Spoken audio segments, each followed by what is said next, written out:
Hello and welcome to the Hockey Gambling Podcast on the Sports Gambling Podcast Network. We're back. We missed a few shows. I had an out-of-state wedding this weekend. We're getting yelled at on Twitter, getting yelled at in Discord. We're back. We're going to be back to our regularly scheduled now. I'm your host, Ryan Gilbert. Joining me is my co-host, Joel Meyer. Joel, how was your weekend there? Pretty good. College was okay until LSU won in overtime, which made everything grand, getting the win over the fucking Ole Miss Rebels. That was brilliant, beautiful. Absolutely loved that. Saved the day. NFL hit or miss, but yeah, today's going not too great in hockey. Yesterday was middling too. It's not been a good start to the year, I'll be honest. It's been a struggle at times. It's been a grind, but we continue on. We carry on. Yeah, I'm excited to talk more hockey. I'm so glad the hockey's back, though. Like, even just watching these games, having something on the screen here is nice. The Devils Hurricanes game. Hopefully, the Devils can tie it up somehow. Yeah, fucking hockey's back. So, what can I complain about? Yeah, exactly. I've been doing good, yeah. And I'm just like I haven't watched much hockey this weekend. I told you before the show, but looking at like the scores from afar, and even looking back at our picks from Thursday that we'll get into, like Panthers and Devils, we both loved them. Those probably would have been our locks, and they lost. But other picks I had won, so it kind of had a balanced out night. So, lock dog totals are no more, but you still have those kind of confident plays that are going to lose out on. I saw there was like an 8-7 overtime game between the Kings and the Senators or something. I saw the Avalanche they won a game yet? I know they lost to Columbus 6-4. They're a mess. Oilers are 0-3 going into tonight's game against the Flyers. So, I was kind of upset to not be able to watch hockey, but not upset to not be able to bet on it, because like you, I probably would have done fairly poorly. So, letting these teams figure out kind of what they are before we dive in here more this week and moving forward. Of course, here top of the show, make sure you are subscribed to the Hockey Gambling Podcast on Apple, Spotify, YouTube as well. We go live on YouTube. A shout out to Trevor in the chat. Oilers struggling, Flyers money line tonight. I'm riding that as well. I got them at like plus 185 last night. Not sure what they're at tonight, but hopefully they can pull that off there. Get in the Discord, sg.pn/Discord.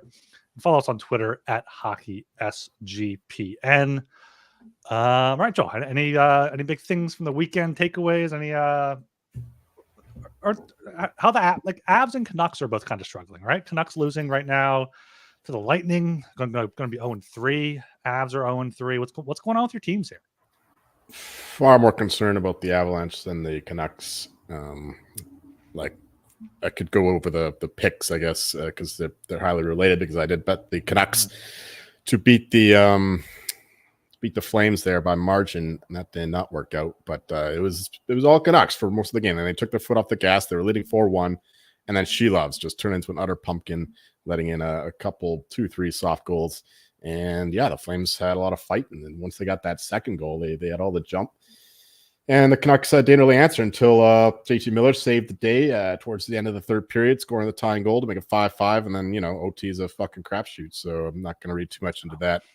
The Canucks they're trying out new things. Like last year, they struggled to score after the Hurricanes scored after the start, hashtag the start, where they had a terrific PDO and all that. So Togga's trying to institute some offense into the team instead of just relying totally on defense. That's like the next struggle. So I think that the Canucks will have problems with that early on as they try to adapt to a new style.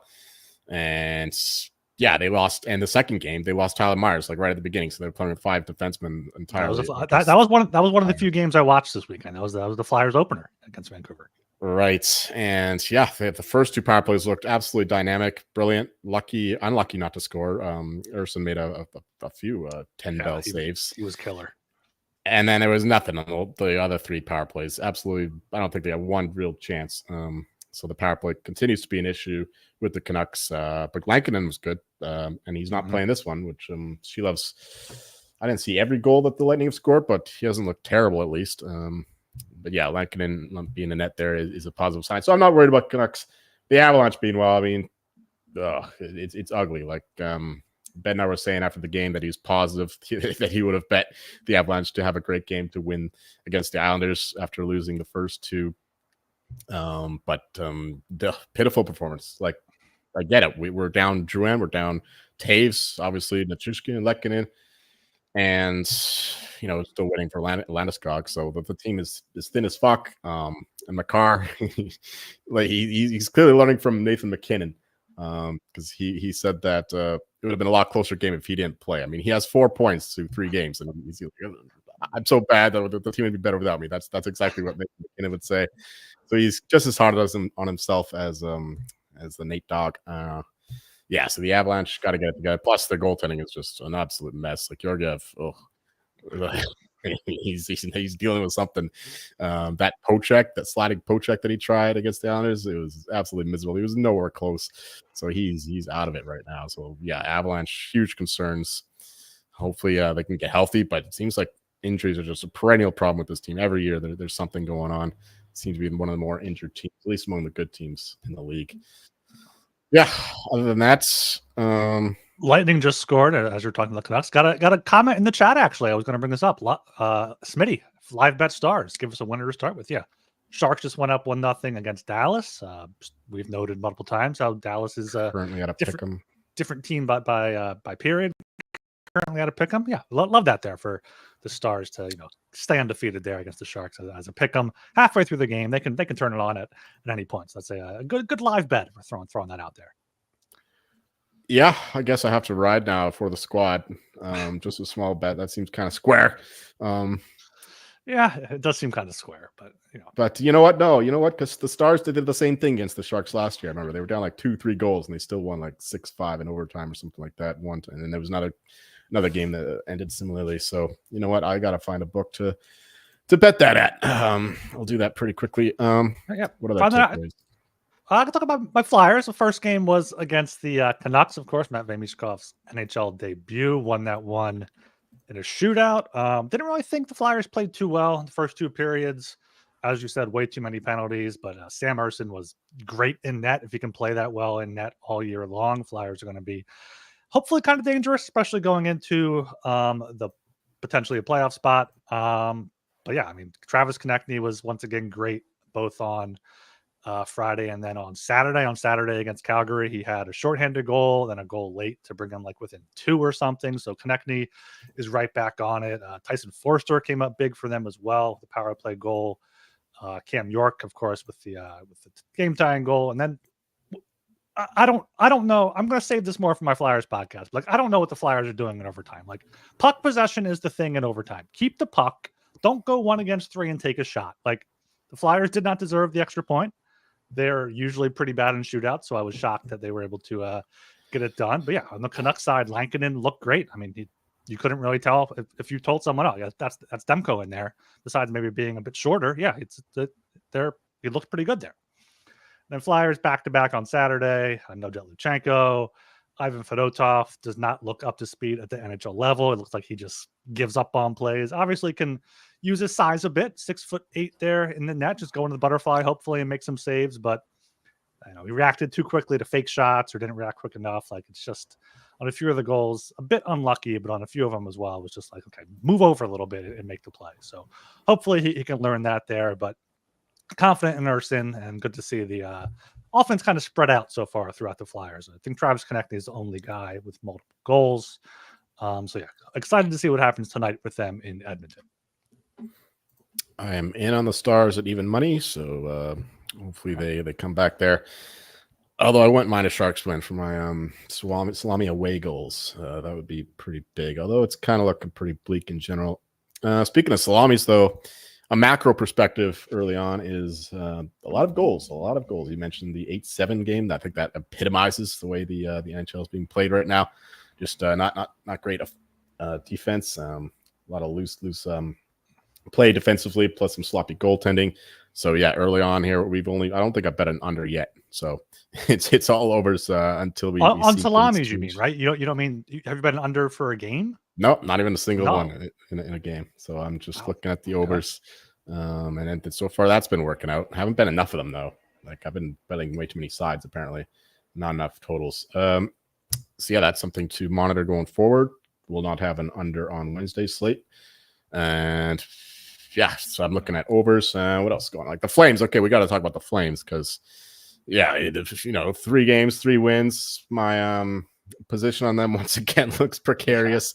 The Flames look to fuck me over once more, but I'm not too concerned yet because, like I said, they were out of it. They were totally outplayed against the Canucks through half the game, and then Canucks just took the foot off the gas. They had some bad goaltending, and then the next game they played was against the Flyers for on a back-to-back, and they played the Oilers, who are just really bad right now. And of course, the Flames will get the best performance from the Flames against the Oilers. So yeah, they're 3-0. But the star score, according to Smitty, good for us. Yeah, so the Flames, I'm not too Matt concerned Duchene, yet. your boy, Matt Duchene with the tying. Oh, no, not him. Yeah, so the Flames, if they get some momentum, whatever, maybe that'll carry them for a while. But once their this heat wears off, pun unintended, they'll start to slow down. We'll still get our win total, point total under.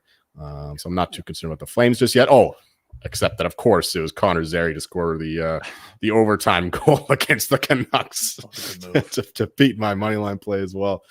Oh, the Flames are just like, I'm cursed, but they cursed me, man. Like for newer listeners, I had Connor Zary like 1 billion to 1 to win the Calder last year, and he didn't. He had a good start. He played pretty well, but he wasn't even close. So anyway, and he kills me on Thursday and Wednesday night.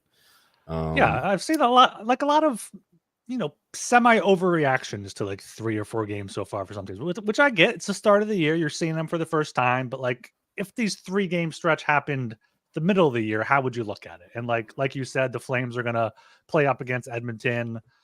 Teams right now that are 0-3 might look for the extra motivation to get out of that rut to start the year. But until it gets into like the 5-7 game stretch, like if it goes on longer than, it's been a week now domestically here in the US and Canada where the game started. So give it a week and a half, 2 weeks, and then we'll see what teams are where. But yeah, Avalanche have not looked good. I'm not sure is Bednar on the hot seat there at all, or do they like understand it's all injuries and bullshit? Yeah, I mean, that's like last resort. Joe Sakic, Chris McFarland have a great relationship with Jared Bednar. It would take like a really terrible start, and they would have to fire him just to like kickstart the season. But no, I don't think that he is currently on the hot seat at all. Although he is one of the shorter shots to be the first coach fired. Which, speaking of, the Detroit Red Wings have a bad start. So Derek Lalonde is he's moving up to the favorite there for next coach fired, because Steve Yzerman, he's got to save his own job, so he might have to fire his apprentice, so to speak, there in Derek Lalonde in order to save his own job. So we'll see what happens there. Yeah, good for us that the Red Wings are not playing great. The Habs are doing okay. Bit unlucky to lose against the Penguins. I was okay with their performance. Just the goaltending again is not great. Like Montembeault can play like a genius one game, like against the Leafs there, where he shut them out, and then like a dog in another game. So not too worried there. Lane Hudson though, like he's like the best rookie so far to my eyes. I know I haven't watched any Stars hockey yet, so I don't know how Stan Cohen's playing. I know his game, and he has a bunch of points so far, so I can understand the movement on his odds going down. But Lane Hudson for me is the boss. Like even Elliot Friedman was saying on 32 Thoughts that if Martin St. Louis put him on the first power play, which is inevitable, I think, then he will have a stranglehold on the Calder Trophy race. So let's hope that happens fairly quickly. Oh, this is probably the hockey being back. I'm getting distracted here. What game do you have on? Put the Stars on? No. No, but I was going to bring up the Calder race. Yeah, I mean, Stankoven came out of the gate with those 3 assists in the first game, playing on the top line. Looks like he's back on the third line. Hudson right up there, tied with Stankoven and Seamus Casey. The Devils with 4 points. I saw that clip of Friedman talking about Hudson. So, Celebrini's hurt now, 2 points in one game. Michkov hasn't really done much yet. Got an assist on the game, on the goal with the goalie pulled on Saturday's game there. I mean, I think he'll ramp up as he gets more comfortable. But yeah, going to be an interesting race here. Even if Celebrini's out for longer than he can come back on Thursday, I think you said. So if he comes back soon, Michkov in there. Hudson's odds have already dropped to I think 5 or 6 to 1. Stankoven's down to 330. Like Michkov's right there as well. So kind of got a 4-horse race right now with Gauthier and Smith and Dustin Wolf then kind of back there a bit. Nico Hischier just scored for the Devils. We could talk about the Selke because he is third choice in the market to win that award. And Elias Lindholm has had a solid start. He's got a couple goals. And yeah, the Barkov injury too. We have not talked about that. Barkov's out true. 2 to 3 weeks apparently, which it looked like it was going to be a lot worse. A lower body injury, but he's not going to be 100%. And as someone that plays a two-way game, maybe he isn't quite up there for the Selke this year, and that opens it right up, like you said, for Nico Hischier. Lindholm's in there as well. Who else you got up there? Well, Bruins got to play better defensively. They played 3 high-scoring games so far, so they got to go back to their roots, get some stops. Swayman, I don't think has been a massive problem. Maybe not as good as he was last year, but it's not his fault. I think the Bruins have been a bit sloppy defensively, especially against the Panthers. And the Canadians, I think, caught them off guard. I think the Bruins have lost every first period so far, so that's something to keep in mind. They've had some slow starts. You got to check with the period man on that one. Yeah, I think it was tied with the Kings actually, but they did give up the first goal in that game. Other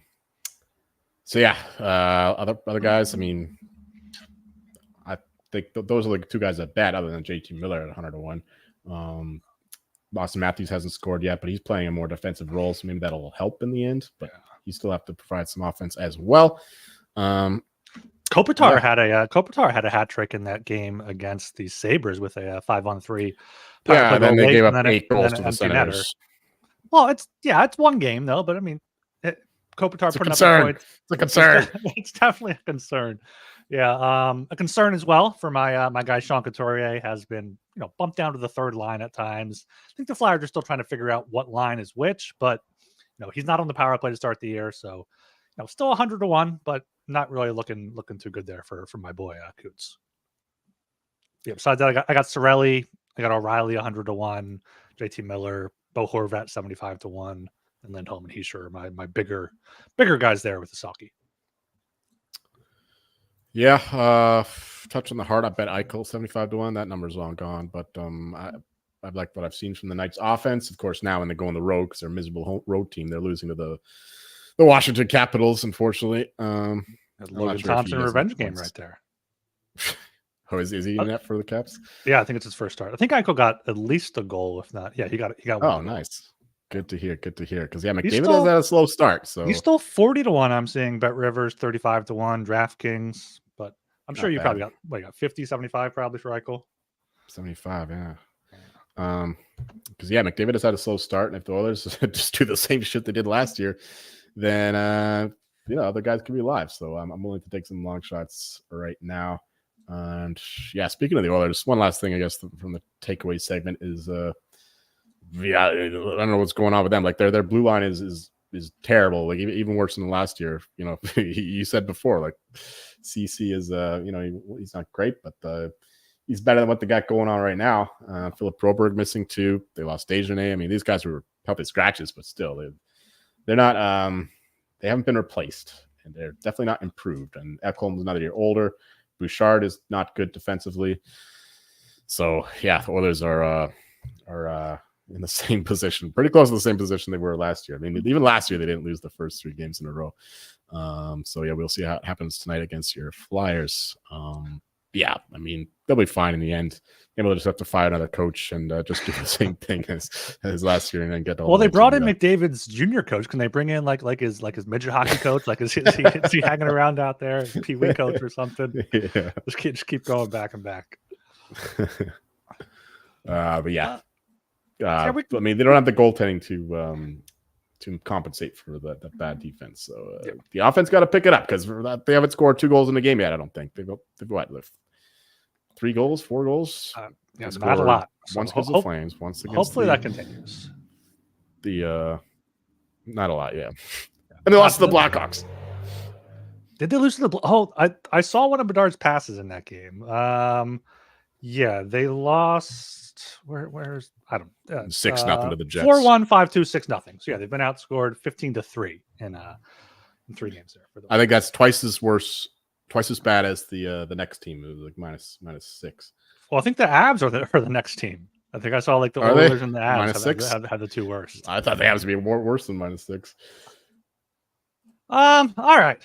We are brought to you by Underdog. Underdog Pick'em has one of the biggest menus for all sports: NHL, football, baseball, MMA, WNBA, NASCAR, and more. Their lobby is jam-packed with profit boosts, and you can now use specials and boosts on all flexed entries. Sign up with promo code HGP to claim your special pick and first-time deposit offer of up to $1,000 in bonus cash. UnderdogFantasy.com, promo code HGP.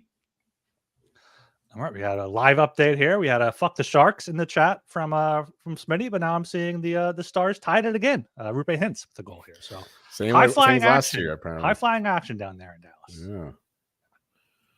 Yeah. All right, Joel. We're looking into this. We got 4 games. Oh, we got to go over our picks, our losers and winners. Oh yeah, let's go over our picks from our last 2 shows and our hockey podcast Puck Buck challenge for the season. I'll go first for the Tuesday show for Wednesday's games. I had the Rangers at -135. I believe that was against the Penguins. They played pretty well in that one for a final score of 6-0. So yeah, pretty well there for the Rangers. Took the Knights -110 against the Avalanche, I believe. That was an 8-4 win, pretty easy win.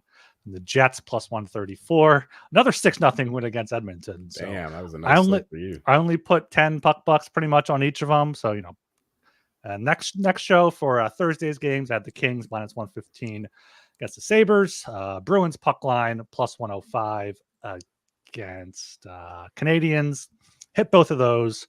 But as I said, top of the show, I lost my Panthers bet and I lost my Devils bet against the Senators and Maple Leafs, respectively. So I am currently 5-2, up 20 puck bucks and 40 puck cents.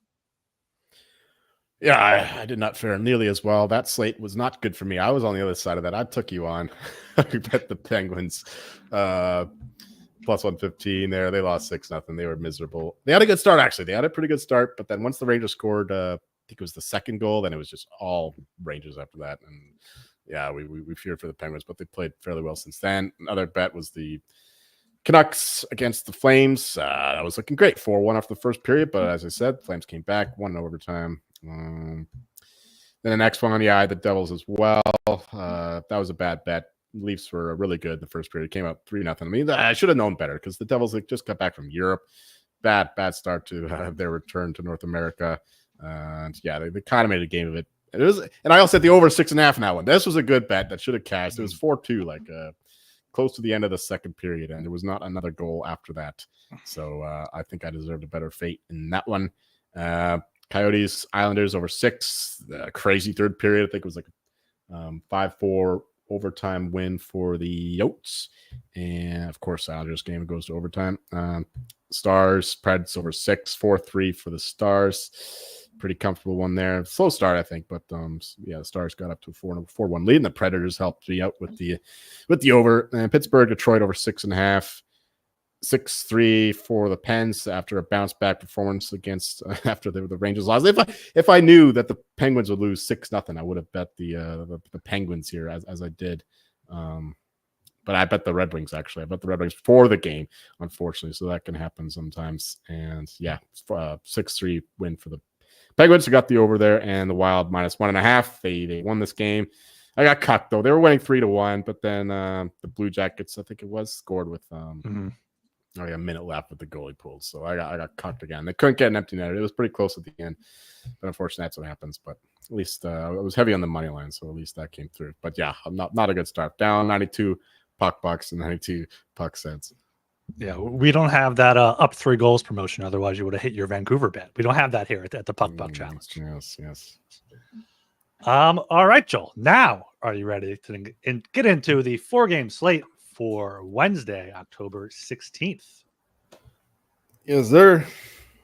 Right, kicking us off here at the 7 p.m. time slot. We have the Buffalo Sabres at the Pittsburgh Penguins. Game itself is in Buffalo. Penguins are minus 130. Sabres are plus 110. Total is at 6, overpaying off minus 122, and under here at plus 102. I'll take this one here. Sabres, had a tough start over there in Prague against the Devils, lost 4-1, 3-1, came back, lost that close game against the Kings, 3-1, was 1-1 till late in the third period, took a back-to-back penalties. So the Kings won that one in regulation. Sabres up did bounce back against the Panthers over the weekend with a 5-2 win, kind of a surprising win there for them. Panthers scored the first goal, then Buffalo came back to score the next 4 on a 5-2 win here. But Penguins have also been up and down, loss win, means they're on track for a loss, coming back home after a 3-game road trip. I would lean to the Penguins here minus 130. I haven't bet anything on this slate yet, and I don't think I'll be betting this Penguins Sabres game here. But if I had to, I would take the Penguins minus 130. And yeah, you can't take any unders right now, so I would lean the over as well, minus 122. Penguins have been scoring a little bit and also given up a bunch of goals in every game. Yeah, this is one that I have not bet at all. I'm pretty in line with market here with the Penguins as a minus 117 favorite. Another takeaway I would have had if the Sabres weren't playing tomorrow was that, you got to talk about the Sabres. Like, what are they, 0-3, 0-4 now? Not an ideal start for a team that's desperate to make the playoffs after so many years without making it. And once you lose these games, like the team can just give up and they have the feeling of here we go again. And then it's hard to come back from that mentally, emotionally. And yeah, the Penguins have been they're playing a pretty okay hockey since that 6-0 blowout loss to the Rangers. The goaltending hasn't been great. Maybe that leads one to the over, but again, this is not a game I'm going to be betting. But yeah, the Sabres got to get going because Lindy Ruff just got there. They had high hopes for this team to bounce back after another disappointing year last year. They had a good end to the season, so you'd think that they'd have some momentum coming into this one, but clearly that hasn't been the case. And yeah, of course they're bummed because they got butt fucked by the league because they got the Europe trip starting off, and you lose 2 games over there, you come back here, your rhythm's all out of whack. So it's not a good start for the Sabres, and I don't think that they win this game, but I don't know. This is not a game I'm touching. As you know what, if I were to bet an under, it kind of would be this one. I mean, I know I said that the Penguins have a mediocre goaltending, but they have been playing some pretty good defense, relatively speaking. And the Sabres, they are having big trouble scoring. So Sabres team total under, that would be, if I had to play this game, that would be my bet. Yeah, no, since we last recorded a Penguin show, Brian Rust is back for them, so they got their full complement of top 6, and of course, yeah, JJ Peterka is out for the Sabres. So Parker, the underbetter, took the over on Peterka and just cursed him for the season. So oh shit. All right, going down to 7:30 p.m. time slot, we got the Los Angeles Kings at the Toronto Maple Leafs. Game itself is in Toronto. Maple Leafs are minus 170. Kings are plus 142. Over-unders at 6 again. Overpaying off minus 122 with the under at plus 102. Jolie, take this one here. Oof, yeah, the Leafs are they're playing really good hockey. Like, they've been the better team in all 3 of their games so far. Totally dominated. Well, not totally dominated, but they were the better team against the Canadiens. They just got goalied by an incredible Montembeault performance, and then they took care of the Devils pretty easily in the first period there, going up 3-0 after an uninspired start for them, of course, coming back from Europe and all that. And then they bodied the Penguins. I mean, they had not a great first period, but then they were the better team by far in the second and third periods, and just took care of business against the Penguins. And yeah, I mean, I assume it's going to be Stolar starting this one, and he has been very, very good for the Leafs. We'll see if he can do that over the course of an entire season. You were saying that he's only played 29 games in the past. in a single season. So we'll see if what happens there. The Leafs are cursed in terms of their goaltender health. But yeah, the Leafs, I've upgraded them more than any other team other than one, which we'll talk about later on in the show. But the Kings, we don't know what they are. Like, they're playing like typical Kings hockey against the Sabres and the Bruins, and all of a sudden they get in this shootout against the Senators. So I don't know. Maybe because the early start, right, on Thanksgiving Monday, weird shit happens. So we can't really read too much into that. I think that they are still a low volume team, lower scoring, lower event. I haven't really touched the Kings rating at all. I just not since the Doughty news anyway. But yeah, I mean, my line is only like -152 here, so it's again pretty line with market. But if anything, I would take the Leafs as a -1.5 favorite there. Just do the +145 and get cucked again. But the Kings, they don't have a lot of offense still, even after that Senators game. Like, the Senators can do that too. Like, they can draw you into these high scoring games, even under a more defensive minded coach in Travis Green. I think the Leafs and the under here would be my play. Maybe parlay them if you can't find a better number. Like, if you find like a -155, -160, maybe just pick the Leafs on the money line. That'd be the play. I bet the Leafs there around that number. So I like the Leafs. I would just try to find a better price than -170. And I think it's correlated with the under, given how they've been playing so far. Very impressive blue line too. I should mention that. Very good defensively so far under a new coach, Craig Berube, playing a different style of hockey. Leafs and the under would be my bets.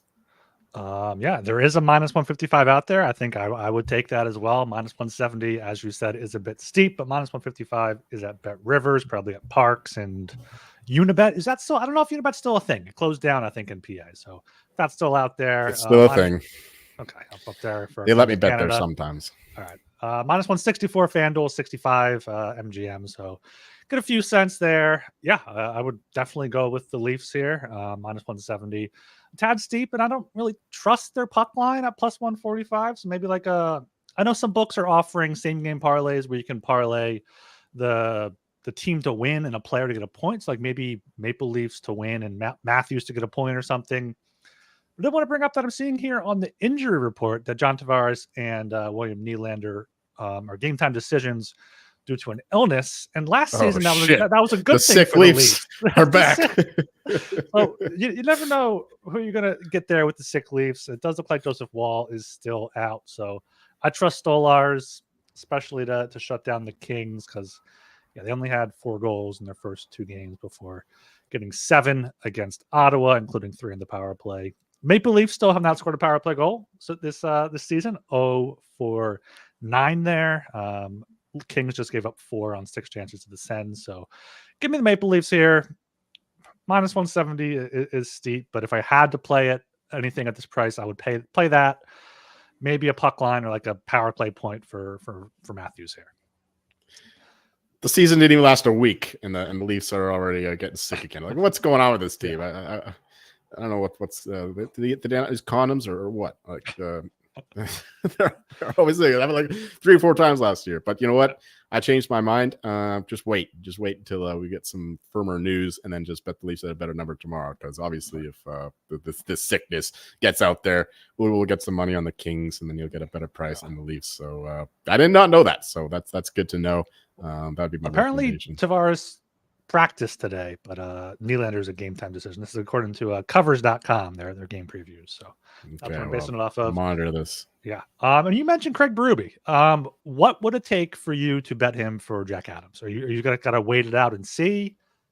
Like right now I'm seeing 8-1, 9-1, 12-1 for him. Like, should you grab that before he gets to 5-1? Sheldon Keefe's still the favorite around 5-1, or is this still a long shot market for you? It's the chance is past. I mean, you're getting all the Leafs fans going out there in their hordes just betting Berube. So you're getting you're paying a massive price to bet that now. So no, I would not bet that, because he would need to have a massive season. I know he'll get the media on his side. We'll get all the Leafs media in there, but you'll also get a lot of Leafs haters in the media too. So it cancels out some of them. But yeah, they are of course the most prominent team in the league. So he does have that going for him ultimately. But yeah, I mean, the price is already just dropped way too much. So I would stay away from that. Yeah, I would rather bet the President's Trophy or divisions, something like that. All right, fair enough there. Going down to the 9:30 p.m. time slot, we have the Boston Bruins at the Colorado Avalanche. Game itself is in Colorado. Avs are minus 118. Bruins are minus 102. Total is at 6.5. Under minus 118. Over minus 102 here. Jolie, throwing this one back to you for your Avs. Oh, like we were talking at the top of the show, the Avalanche are dealing with serious injuries.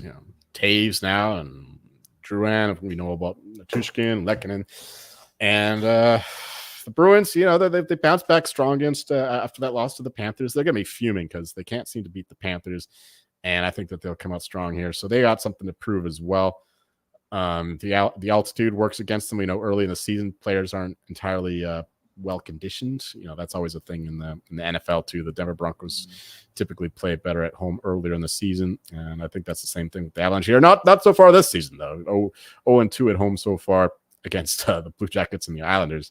So yeah, we expect a ultimate max effort from both teams, I think. So given the injuries, I would lean to the Bruins. I haven't bet the side here, but I do love the total over 6.5 because the Avalanche defense is miserable right now. Even McCarr's making mistakes defensively, and they have no one else really who's good defensively backing them up without Taves in the lineup. So, yeah, the over here is a good play. I mean, the Bruins aren't exactly playing elite defensively either. Swayman is still get back to the swing of things, assuming he's starting. And Georgiev, of course, is the biggest thing of all. He's 5 to give again. He's until we see him play well again, I'm not betting an under in an Avs game, that's for sure. So yeah, I like the over quite a bit here at a cheap price, minus 102. That's what I bet. So yeah, give me goals in the Bruins Avs game. Also, Marchand, McKinnon points if player props. Those guys typically play a little better when they're playing each other. So that's another little nugget. All right, good to know. I got some props from Joel, I think, for this second straight show here. It's what's going on. But yeah, tough game to bet on here. But you said it. If anything, you take the over 6.5 minus 102. I was looking up the Bruins team total while you were talking there. Over 3.5 plus 140, over 4.5 plus 295, over 5.5 plus 650. Avs have allowed 6 goals in every game so far. Bruins scored 6 against Montreal. Not sure if that included an empty net. But besides that, 2 and 3 in their past 2 games. So maybe just stay at the over 3.5, but over 4.5 at 3-1 against Georgiev there. Bruins should be good going on their first road trip of the year, even though they already played down in Florida to open things up. But yeah, can't trust the Avs right now. It's Georgiev, so can't trust the under. And I'd rather just take a Bruins team total. Maybe see the Avs win 5-4, but you can get that over 3.5. At plus 140. That'd be my best bet here. Would be the Bruins team total over 3.5 plus 140 for this one. All right, going down to the final game on the docket. We have the 10 p.m. time slot. We have the Utah Yotes at the Anaheim Ducks. Game itself is in Anaheim at the Quack Palace. Ducks are plus 114. Yotes are minus 135. Over under is at 6. Overpaying off minus 120 with the under at plus 100 here. I'll keep this short because I feel like you have a lot to say about this team, but minus 135 seems really short for the Utah Hockey Club here.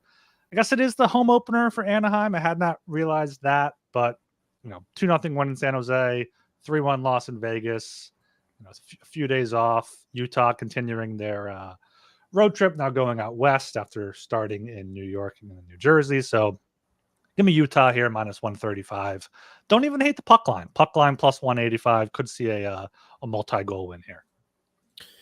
Yeah, I mentioned upgraded the Leafs as much as any other team in the league, and the other team I did upgrade is the Utah Hockey Club, the Utah Coyotes.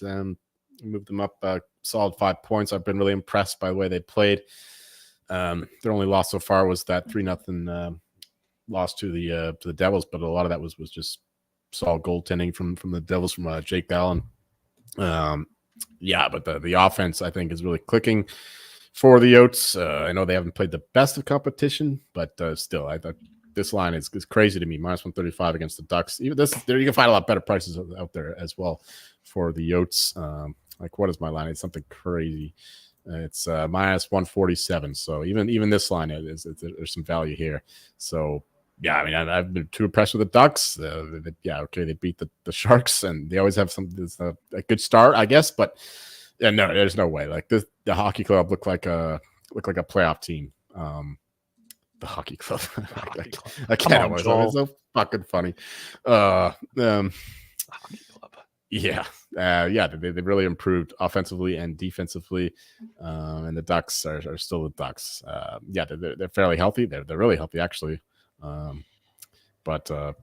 mean, the Yotes are just a significantly better team, so I love them to win this game. I also love the over 6, the way the Yotes are playing. You know, it's more like last year. Very high-scoring team, and they're even better offensively. The younger guys are playing better. They got some great offense. I love the over 6 here. Dylan Gunther, Archer's bet him already to win the Rocket Richard, something crazy number. He's got 4 goals, I think, and yeah, he's up to a deadly start. Like some guys were saying, like he's got the best shot in the league already. I heard that from some scouts. So that's interesting. Yeah, I love the Yotes here, and I love this game to go over 6. We just need a couple goals from the Ducks, I think, and we'll get there. So maybe if you want to just bet the Yotes team total over, that could be an option. But for myself, I bet both the over and the Yotes. That's what I was going to say there. Yeah. The Ducks so far this season have 3 goals in 2 games, including against San Jose. You can get Utah over 3.5 at plus 115 rather than minus 135 to win. So nice. I like it. I think they should be able to get 4 there. Or you can even get a better price if you do just regulation. Oh, yes, we could. There you go. All right, that's the 4 games. Before we get into our picks, we are brought to you by Rhythm, the #1 AI-powered sports betting platform that helps provide bettors of all levels the ability to build custom predictive betting models in seconds. You get predictions for betting on money lines, spreads, totals, and props. Build your own model, copy one of the top performing models, or build one for you. And Rhythm gives predictions for every stat and player prop. Claim your 7-day free trial today by going to sportsgamblingpodcast.com/rhythm. That's sportsgamblingpodcast.com/RITHMM. And we're brought to you by BetUS. Bet with the best in the business. BetUS. BetUS has been around for more than 30 years. You can easily deposit using cryptocurrency to get lightning fast payouts. Sign up and deposit $100, and you have a chance to win a 1960 Ford Mustang. Use our link to sign up and get a 125% deposit bonus on your first 3 deposits. Go to sportsgamblingpodcast.com/BetUS. That's sportsgamblingpodcast.com/BetUS. Promo code SGPN. All right, Joel. Let's get into our puck buck bets for this 4-game slate on Wednesday. I'll kick it off. I just have one here. I'm going with that Bruins team total over 3.5 at plus 140 against the Avalanche and Georgiev. Is Anderson still the backup there? Or are they going to give him a chance? Has he started yet? He hasn't started yet, but he's coming to a couple games. He might have been coming into all 3 games, actually. But they also brought in Capo Kakinen, but he's going through. Oh, I did see that. Yeah, I saw that. Yeah.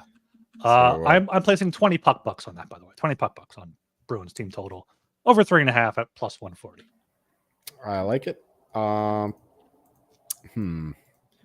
give 2, I guess. I mean, if I have to play the minus 135, then whatever. Utah minus 135, 25 puck bucks, and Bruins Avalanche over 6.5 minus 102, 20 puck bucks. I think we just get some goals there. But until the Avalanche start playing defense and start getting goaltending, I just can't see there not being goals in their game. So those are my 2 bets. All right, sounds good. That's just the Bruins team total for me, Utah, and then the over in the Colorado game for Joel for the 4-game slate there. We'll be back on Wednesday evening, 5-6 Eastern time, sometime in there to discuss they got a big slate on Thursday. Got 11 games there, so it should be a fun show there. All right, anything else before we close it out? No. Stars Sharks are in intermission 2-2, so hopefully Stars have a strong third period to get a lot bet home. Yeah, get in the Discord to talk that one out. sg.pn/Discord. Follow us on Twitter at HockeySGPN. And leave us a 5-star rating and review on Apple Podcasts or Spotify and on YouTube. Like and comment. That's going to be it for now. I am Ryan Gilbert. You can follow me on Twitter at rgilbertsop. And I'm Joel Meyer. You can find me telling those Ole Miss Rebel fans, suck this Tiger's dick, bitch. See ya.